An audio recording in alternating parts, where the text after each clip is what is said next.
I can tell you the exact moment I knew things had shifted.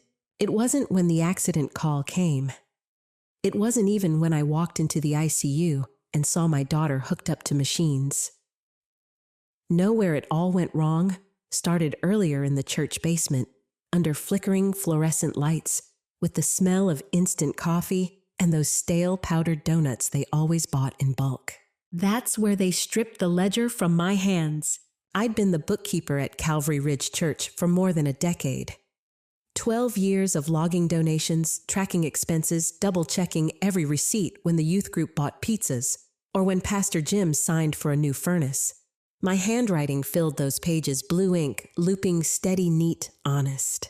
But that night, Ethan Caldwell, my son-in-law, the golden boy of the congregation, decided numbers were no longer my business. He leaned across the folding table that practiced smile on his face and said in front of everyone, "Miss Rachel, maybe it's time to let someone younger take over the finance reports.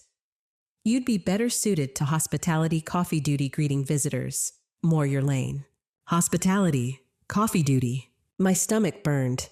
I've worked since I was 15, first shift waitress, then bookkeeper at the feed store, later at the bank when Henry was sick and we needed the insurance. I know my way around numbers better than most folks know their way around their own kitchen. But in that moment, they reduced me to a coffee pot. I kept my hand on the ledger, feeling the rough cloth binding under my palm. The others shifted in their metal chairs. No one spoke. Not Pastor Jim, not the board. They just sat there watching Ethan like he hung the moon. I should have expected it. Ethan was their shining star, 30 years old. Sharp suit, gelled hair, those preacher's cadences that make even a grocery list sound like prophecy. He'd married my daughter Lily less than a year earlier. Folks whispered it was a match made in heaven. I kept my doubts to myself because that's what mothers do. You hope you're wrong. But that night when he tugged the ledger out from under my hand, I knew my instincts had been right all along. He said something about streamlining with apps digital, giving modern systems. The words bounced off me. All I heard was the scrape of the ledger as it left my fingers. I smiled tightly the way you do when you've just been slapped, but you're not about to give anyone the satisfaction of seeing you flinch. If the board voted, I said. They nodded. Meeting adjourned. Chairs folded. Nobody looked me in the eye. But here's the thing about underestimating women like me. We know how to sit quiet while our minds keep working. As everyone filed out, a yellow slip fluttered from between the ledger pages and landed under my chair. I pressed my shoe down on it and waited until the room was empty. Then I bent slow, knees cracking, and slid it into my cardigan pocket. It was a carbon copy receipt. $200 paid to Blue Heron Marina. Memo line, youth retreat deposit. My breath caught. The youth retreats were always held at Camp Gideon out by the river. Rustic bunks, canoe rentals, pancake breakfasts, cooked on cast iron griddles. Camp Gideon didn't cost $200, and it sure wasn't a marina. That night, I drove home in my old Ford truck, the kind with a bench seat that slides if you brake too hard. County fair posters flapped from telephone poles, and the AM station replayed highlights from a baseball game. But all I could hear was that receipt whispering at me from my pocket. At home, my dog Daisy padded across the floor to greet me, toenails clicking on linoleum. The house was quiet, too quiet.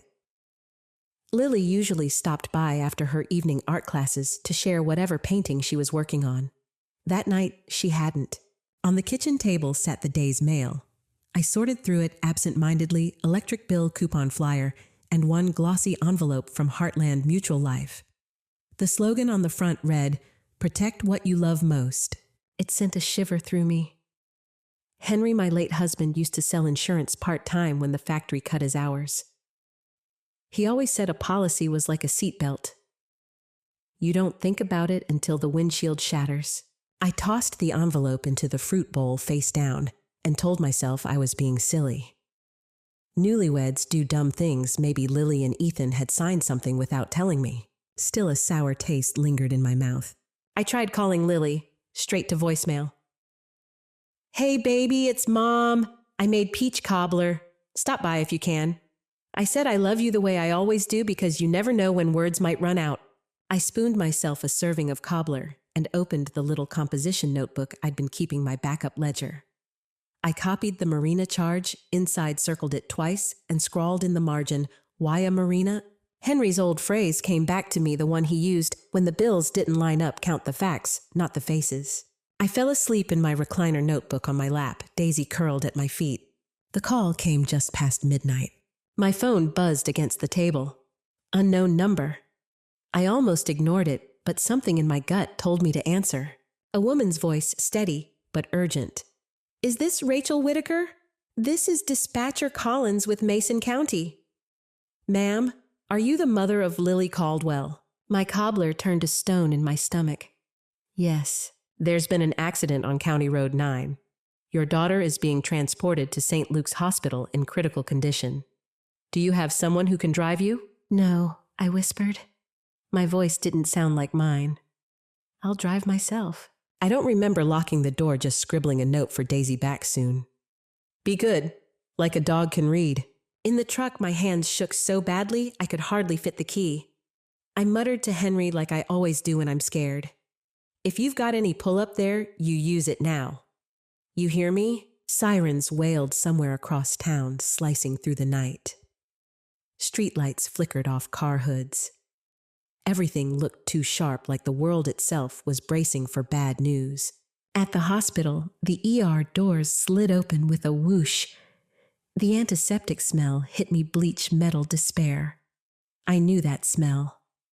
I'd lived too many nights in hospitals during Henry's chemo. Behind the desk sat Miss Carroll, who'd worked there since before Lily was born. She looked up and her face softened. "Ray." I nodded, couldn't speak. She came around the desk, held my arm. "Sit down. She's in imaging. They're working on her. Breathe." I wanted to scream, "I don't want water. I don't want to breathe. I want my daughter." But I sat. I breathed. Because that's what you do when the world tilts. You find something steady to hold. They handed me a clipboard for insurance and emergency contact. My pen hovered over the husband line. I wrote Ethan Caldwell because lying on forms felt wrong. But my chest burned as I did it.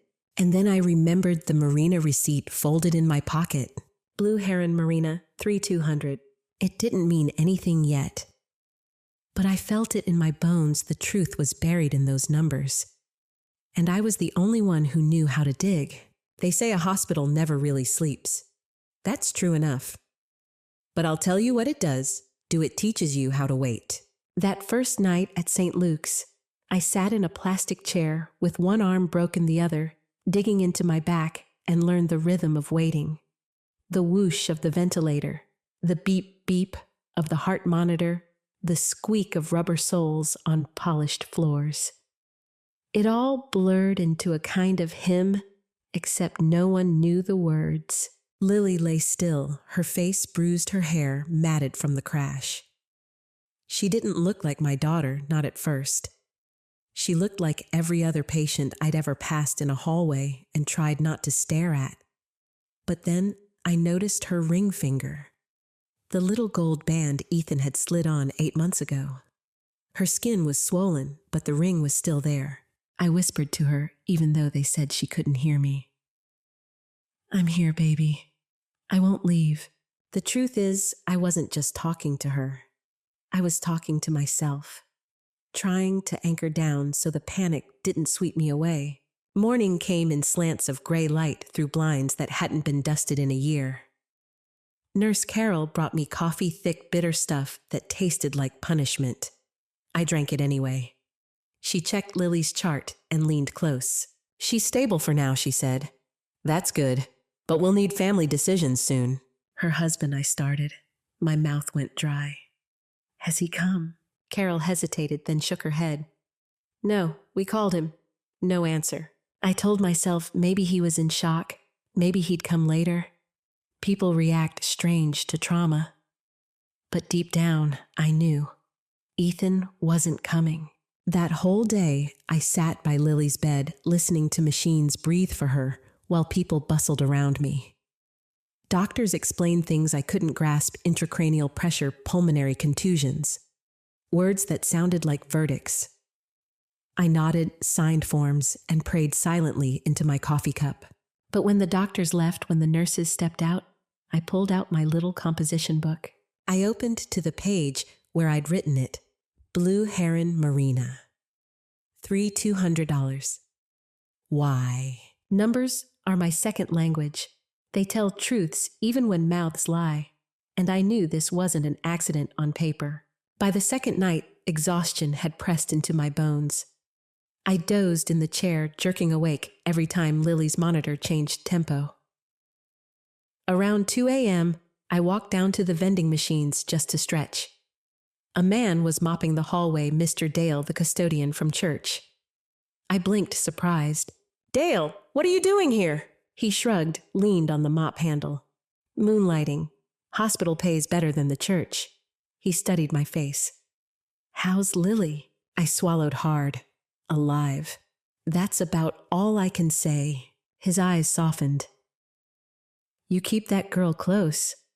Folks got a way of rewriting stories before the ink's even dry." I didn't understand then, but later those words would ring truer than anything.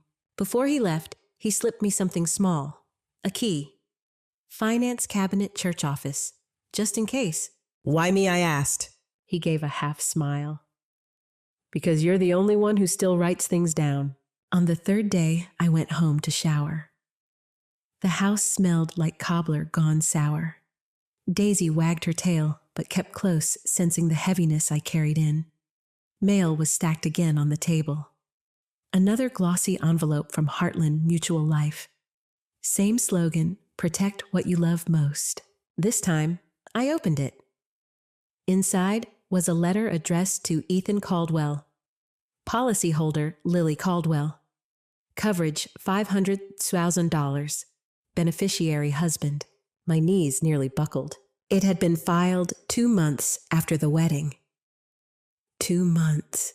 I pressed the paper flat on the counter, staring at the neat columns, the signatures. My hand shook, but my mind sharpened. I copied every detail into the notebook: policy number, coverage, dates.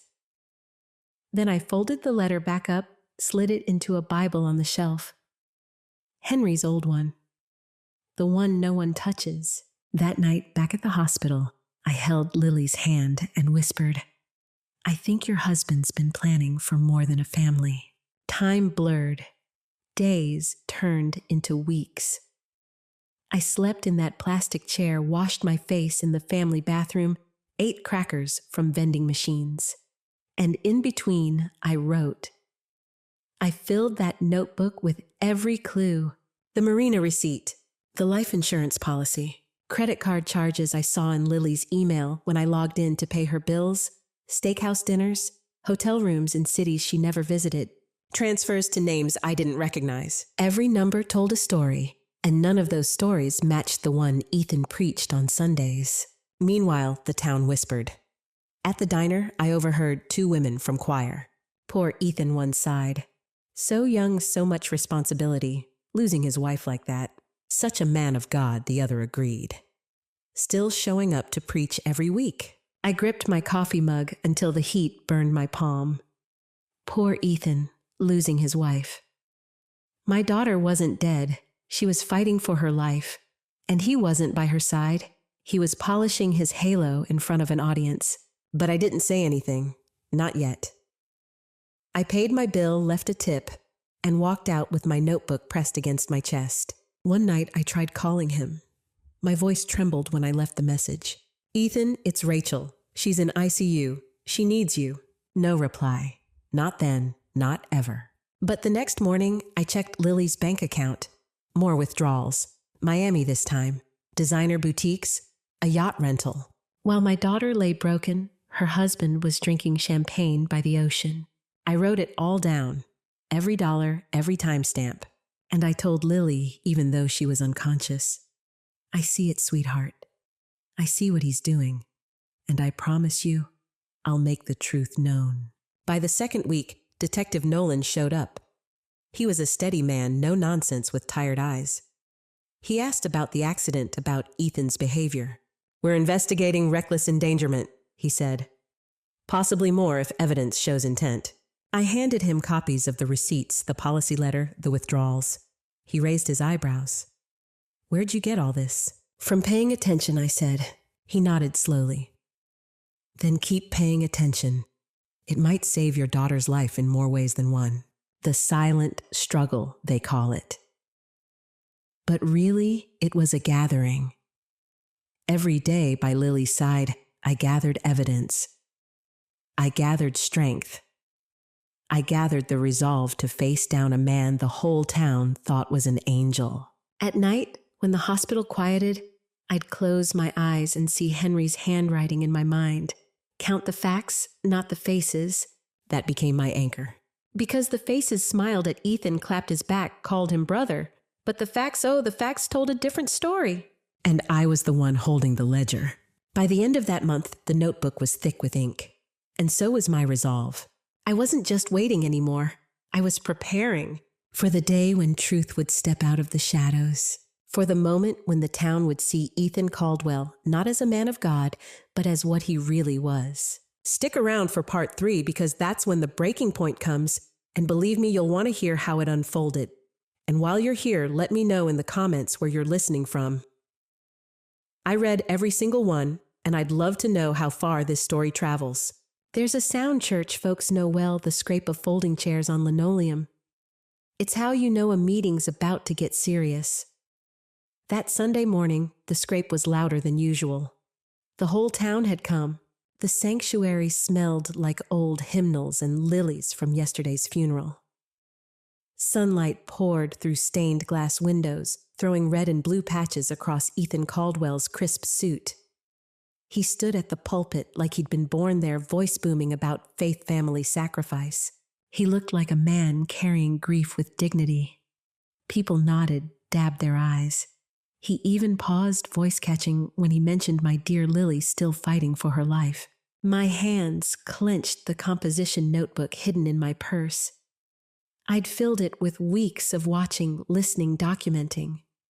Bank statements, receipts, that insurance policy. Proof stacked like bricks. And now it was time to lay those bricks at his feet. I didn't plan to do it that day. But sometimes the moment chooses you. Halfway through the sermon, Ethan's voice rose smooth as oil.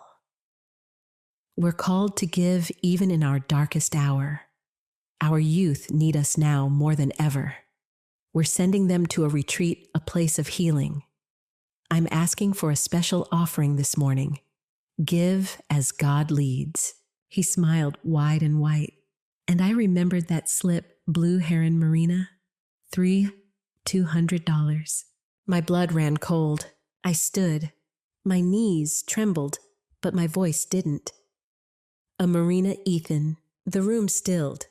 His eyes flicked toward me, annoyance flashing before he smoothed it over with concern. "Miss Rachel," he said, gentle as honey, "this isn't the time." "Yes, it is." My voice cut through the silence. I walked down the aisle, each step echoing on the wooden floor.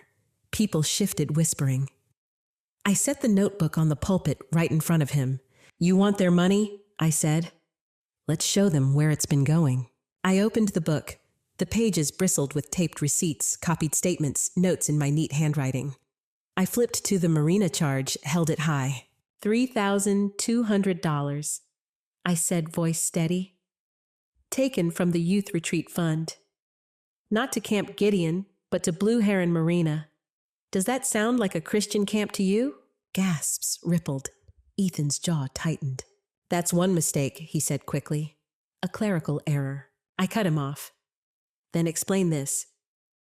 I turned to the next page. Hotel bills in Miami charged to Lily's account the same week she lay in ICU. Designer boutiques, a yacht rental. All while he told this congregation he was sitting by her side. A woman in the second row covered her mouth. A man muttered, "Lord have mercy." Ethan's mask slipped for a heartbeat. His eyes went sharp, hard.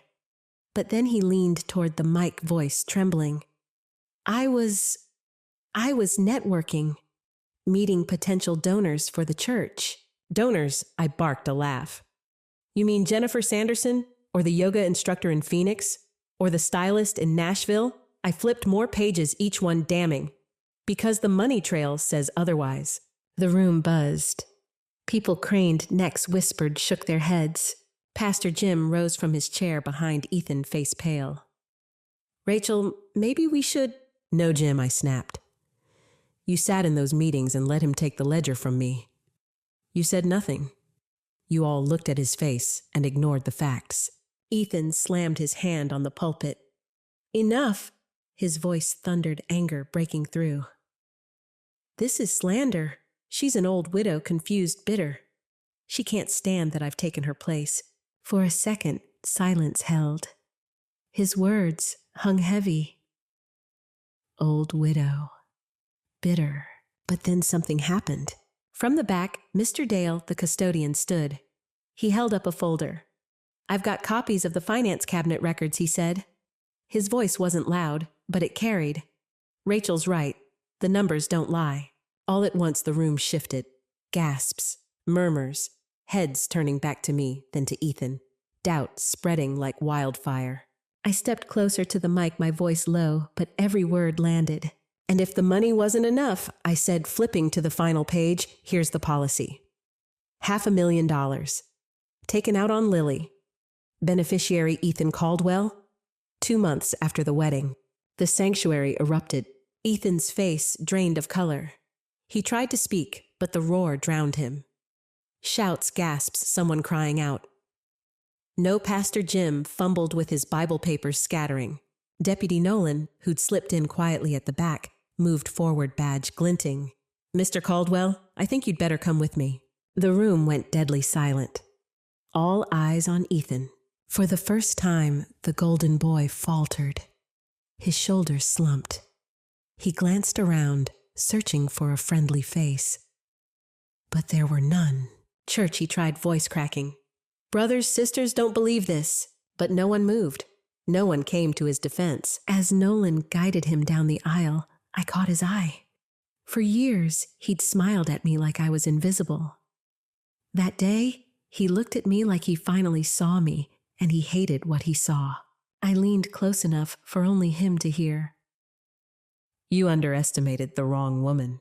He flinched just once before Nolan let him out. The sanctuary buzzed like a hive. People whispering, some in tears, some furious, all shaken. Pastor Jim tried to gather himself, stammering about prayer. But the damage was done. The spell was broken. I gathered my notebook, tucking it back into my purse. My hands shook not from fear, but from release. Weeks of silence, of watching him strut, while my daughter lay broken. Finally, the truth had spoken louder. As I walked out, Mr. Dale caught my arm. You did it, Ray. No, I said softly. The facts did it. I just stopped hiding them. Back at the hospital, I sat by Lily's bed, still shaking. I held her hand, whispered the words she couldn't hear yet. It's over, sweetheart. He can't hurt you anymore. The truth's out now. The monitor beeped steadily, machines breathing for her. But for the first time in weeks, my own lungs felt lighter, because the breaking point had come. And from here on, everything would change. You'd think the hardest part was dragging the truth into the light. It wasn't. The hardest part came after. Because once the shouting faded, once Ethan was marched out of that church in handcuffs, I was left with the silence. The kind of silence that follows an earthquake when the ground still feels unsteady and no one knows where to step. The first days after the reveal, I couldn't walk through town without feeling eyes on me. At the grocery store, at the post office, even in the diner where I used to sip coffee, unnoticed, people stopped mid-sentence when I walked in. Some nodded, some whispered, some just stared. Funny thing is, a month earlier, they would have crossed the street to avoid me. Poor Rachel, they'd say, shaking their heads. A widow, a bookkeeper, clinging too tightly to her daughter's hospital bed. They thought I was bitter paranoid. Now, they looked at me like I'd cracked open a coffin and shown them the body inside. Shock, shame, a little awe. but also something else, guilt. Pastor Jim came by 2 nights after it all broke. I heard his old Ford pull into my gravel drive. He knocked soft hat in his hand when I opened the door. "Rachel," he said, voice thick, "I owe you an apology. I should have listened." I studied him for a moment, the way his shoulders slumped like a boy caught stealing. For years, he'd smiled at me from that pulpit, assuring me God had a plan while letting Ethan run circles around him. "Jim," I said quietly, "you wanted to believe the pretty words more than the plain facts. You're not the only one. But don't bring me flowers and call it even." He blinked like no one had ever spoken to him that way. I let him stand there in the cold a moment longer before I closed the door. At the hospital, things felt different too. Nurses who used to glance past me now lingered by Lily's bed, asking if I needed coffee, telling me how strong I'd been. Miss Carroll, the nurse who'd always given me an extra blanket without asking, winked at me one night. "Guess you showed them," she whispered. I didn't feel like I'd shown anyone anything. I just felt tired down to the bone. But then one evening, something happened. Lily's hand twitched. Just the faintest flicker, like a butterfly brushing your skin. My breath caught. I pressed the call button, tears already spilling. "She moved," I whispered. "She moved." It wasn't much, but it was enough. Enough to remind me why I'd fought like hell. Meanwhile, Ethan's face was plastered across the local paper. Youth pastor charged with fraud insurance scheme. The mugshot didn't look like the golden boy from the pulpit. It looked like the man I'd seen all along, smugness stripped away, eyes mean and small. People called me brave. Reporters left messages asking for interviews. I ignored them all. I didn't feel brave. I felt emptied out, like a storm had torn through, leaving broken glass and fallen branches. And now it was just me sweeping. Deputy Nolan checked in a few times, brought updates on the case. One afternoon, he said, "You know, if you hadn't kept those records, this could have gone very differently. Most folks don't bother." "You did." I nodded, staring at the ledger still sitting on my kitchen table. "Bookkeeping's all I know," I said. "Turns out it saved us." The church fractured. Half the congregation left scandal buzzing in every living room. The ones who stayed whispered apologies in the hall, clutching my hands like they needed absolution. "Rachel, I'm so sorry I doubted you. We should have believed you from the start." I smiled politely, but inside I thought, "You didn't just doubt me. You let him feed on my daughter's body while you sang hymns about trust." Apologies come easy when the truth is undeniable. What mattered wasn't their regret. It was that Lily was still breathing, still fighting, and for the first time, free from his shadow. Slowly, I started rebuilding in small ways. Cooking again, opening curtains in the house, sorting through Lily's paints and brushes. She'd been working on a series before the accident, watercolors of the river, soft greens and blues. I laid them out on the dining table thinking maybe she'd pick up where she left off. One morning, I wheeled her out onto the hospital patio. The air was sharp autumn leaves crackling underfoot. Her eyes fluttered just a fraction, and I swear I saw her trying to follow the light. "See that, sweetheart," I whispered. "The trees are changing. You will too, one day at a time." The rebuilding wasn't just for her. It was for me too. I stopped shrinking in conversations. I stopped apologizing for existing. When the church board asked me to come back as treasurer, I said no. I wasn't going to fix their mess. Instead, I started volunteering at the women's shelter in the next town over. Quietly at first, helping with paperwork, balancing accounts. But then women started pulling me aside, telling me their stories of husbands draining bank accounts of families who didn't believe them. And I realized something: my fight wasn't just for Lily. It was for every woman who'd been told she was bitter, confused, overreacting. Every woman dismissed until it was too late. Weeks stretched into months. Lily's progress was slow but steady, fingers flexing, eyes fluttering longer. a squeeze of my hand. Each small step was a triumph, a rebuilding of its own. And for me, the shadows started to lift. I still carried the notebook everywhere, though. Not out of fear anymore, but as a reminder, truth matters. Details matter, and silence, once broken, can never fully return. One evening, sitting by Lily's bedside, I thought about something Ethan had sneered at me once long before the accident. "You'll never be more than a widow with a ledger." He meant it as an insult. But now I smiled, because he was right. And being that woman, the widow with a ledger, was exactly what saved us. A year feels both like forever and the blink of an eye. When I look back now, I can measure it in small things, the seasons that passed. While Lily lay in that hospital bed, the stack of journals, I filled the meals, I learned to cook just for one. But I can also measure it in something bigger, in how much we changed. Last spring, the town hosted its annual river festival. Lily wanted to go. She was walking by then slow with a cane, but walking. The crowd parted when they saw her, the whispers chasing us like smoke. Some looked at her with pity, some with awe. She just kept her chin-up lips curved in the faintest smile. We passed the church booth. Pastor Jim ducked his head. A few women reached out, grabbing Lily's hand like she was some kind of miracle. She thanked them gracious, though I could feel her grip tighten around mine. And then we moved on, because the church, the shame, all of it, that wasn't our story anymore. That summer, Lily's art show opened at the community center. The walls were lined with her watercolors, rivers, trees, skies streaked with gold. But in the center of the room hung one painting that stopped everyone cold. It was a ledger book, painted in shades of blue and gray, pages rippling like waves.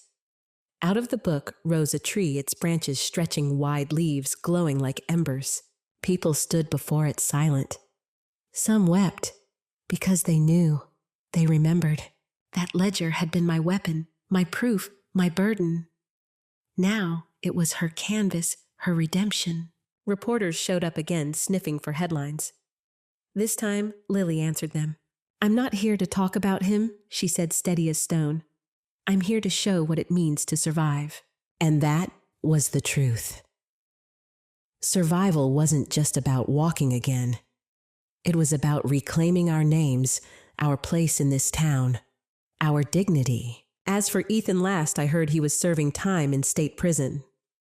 Fraud, attempted insurance exploitation. Folks said he tried preaching to inmates. Some laughed, some shook their heads. Me, I didn't waste breath on it. His story was no longer mine to carry. What mattered was the women who began showing up at my door. Not in crowds, but one by one. A neighbor whose husband controlled every dollar. A cashier who'd been told she was crazy for suspecting her fiancé's lies. They'd lower their voices and say, "Rachel, how did you do it? How did you stand your ground?" And I'd tell them the truth. I didn't feel strong. Not once. I just wrote things down. I kept track. And when the time came, I refused to be silent. It amazed me how something so simple, pen to paper, fact to fact, could turn into a kind of weapon. By autumn, I found myself standing in front of a small circle at the women's shelter, sharing our story. My hands trembled at first. Public speaking was never my gift.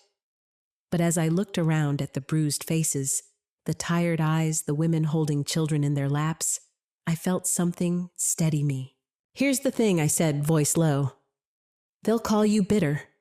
They'll call you dramatic. They'll tell you you've lost your mind. But what you really are is dangerous to the lies they've built. And dangerous women, we survive." The room went quiet. Then one woman, barely more than a girl, whispered, I needed to hear that. That's when I knew.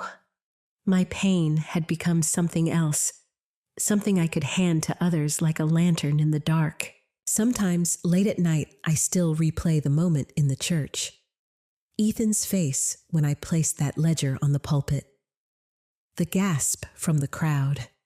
the hush before the storm. But I don't replay it out of bitterness anymore. I replay it to remind myself truth once spoken has a sound that never fades. On the anniversary of Lily's accident, we sat on the porch together, watching the river roll by. She leaned her cane against the railing, her sketchbook open on her lap. "You ever think we'll be free of it?" she asked softly. I thought for a long time before answering. Free of him, maybe not completely. Scars don't vanish. But free of the shame, the doubt. Yes, we already are. She nodded, sketching the water. Her lines were bold, certain. I realized then that freedom isn't forgetting. It's choosing what parts of the story to carry. And we were choosing differently now.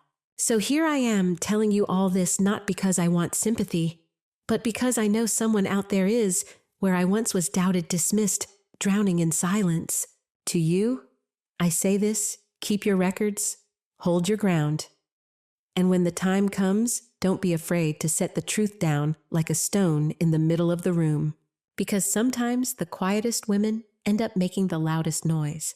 And if you've listened this far, stick around. There's more to come. These stories, they travel farther than you think. Leave me a comment. Tell me where you're watching from.